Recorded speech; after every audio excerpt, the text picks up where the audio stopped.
பலப்படணும். ஒரு பாட்டு, பலனாகியே கர்த்தாவே உம்மிலே நிலைத்திருப்பே. அப்ப அவங்கள நிலைக்கணும். என் சித்தம் செய்வது அவர் சித்தத்தை செய்யணும். அவர்னா திட்டம். நாம நல்லா இருக்கணுன்றதுக்காக, அவர் நல்லா இருக்கணுன்றதுக்காக இல்லை. அவர் நல்லா இருப்பவர் தான்.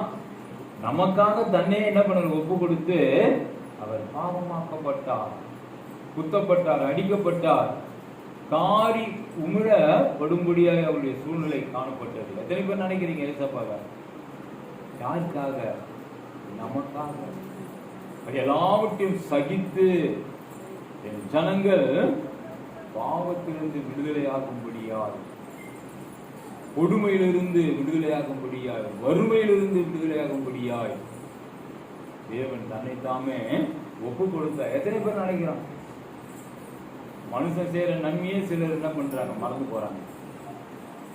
நினைக்கணும். யார் பண்ணுவாங்க? ஐயோ நம்ம நன்மை பெற்றிருக்கணுமே, யாரால கிடைக்கப்பட்டது?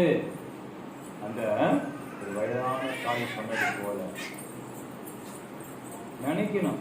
அதை நினைக்காம இருந்தா எப்படி? நானா நினைச்சு என் நண்பனை அடிக்கடி நினைப்பேன். ஒரே சீனம் ஆண்டவர் அவன் மூலியமா என்ன கண்டுபிடிச்சான்.